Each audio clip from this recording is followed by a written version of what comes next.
if you'll remember, way back, when we started this 8 years ago, we did a lot of talking about how could we as a church help build the church. And the idea of that was that we wanted to all be part of something, but we also wanted to stick to budget. So the way we decided to do that as a church was, going forward, we were all going to do a bit of work ourselves. Okay, and in the early days, we did talk about whether we could actually do some of the building on site, and it was agreed we couldn't because of health and safety. But now is your chance. We've got 6 weeks, and we pulled out a whole lot of things from the building contract that we all have skills that we can add to and that we can do ourselves, and this has saved us a lot of money. So at the moment, we don't have code of compliance, although it's in the wind and it is coming. And we just ask that you keep praying about that. But everything is stacking up nicely for that. But we have about 4 A3 pages of jobs that we're all going to do. And most of that is labour that we're going to add. Obviously, the equipment we need and the materials are all going to be paid for within the budget. But the items that we've pulled out will save us a lot of money. But we need targeted teams to help do those jobs. So like we've done all the way through, we can't just have an open day working bee because we have to keep you safe. We have to keep our young people safe, and we need to know the people that are going to be there have the skills to do it.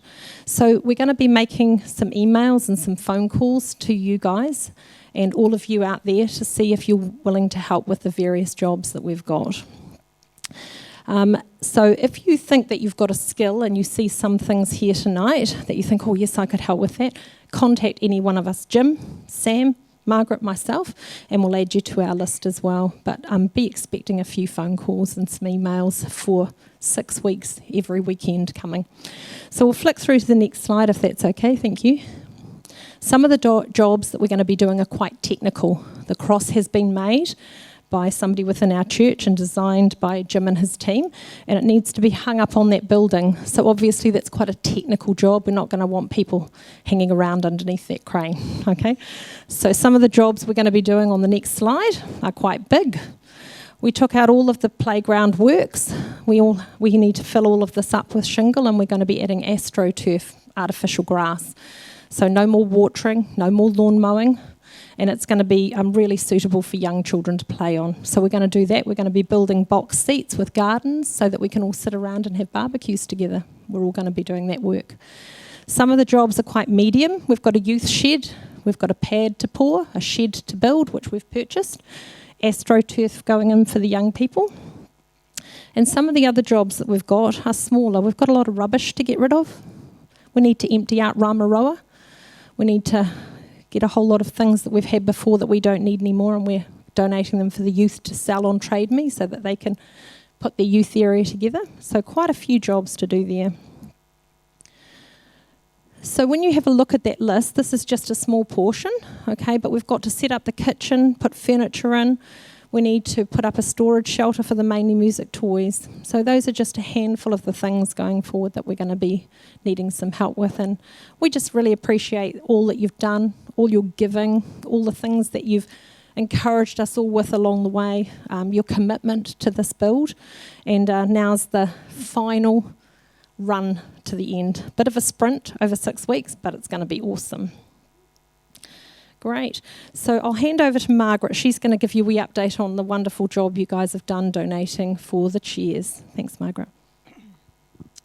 So we had a goal of 175 chairs, but thank you everybody for your graciousness because we have got 145. So we have got a few to go, but just thank you to everybody who has given to us, and we really appreciate that.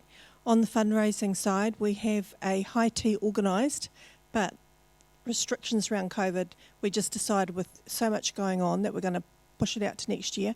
But that's all ready to go. We just need some prayer around that and to make sure it's going to happen.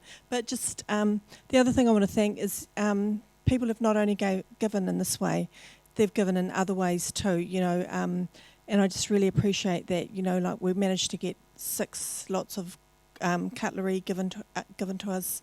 So that's one of those things, and people have been shoulder tapping us and just offering to give as well. So we really do appreciate that. Do any of you have any questions that you wanted to ask before we finished about the build or about where we're at? Yeah, so we've kind of got a soft date. Obviously, Code of Compliance is out of our hands, but it's in God's hands. So we've done this 6-week projection because we know kind of about where we're sitting in terms of a few of the last things to come in, and that would be a really wonderful thing to be able to sort of aim for that. And certainly, we've talked with Mark about a potential pencil-in date. So yeah, I think we'll keep you well informed, and if anything crops up, obviously we're also looking at what's happening with the Delta outbreak and what's happening in terms of our shutdowns and things. So I think this is one of those things we just have to walk in trust. But yeah, that would be the goal. Yeah. So we just don't have the option. When you build a house, you have the option, obviously, of doing a CPU and moving in before you've got your full code. We don't have that same option with a building like this. We have to have sign off from, fireys and all the rest of it. So we've got to tick those last few boxes. So yeah, it's a prayer journey. Yeah. Anything else you wanted to know? Jim, did you have anything you want to add? I just want to acknowledge what Anne said.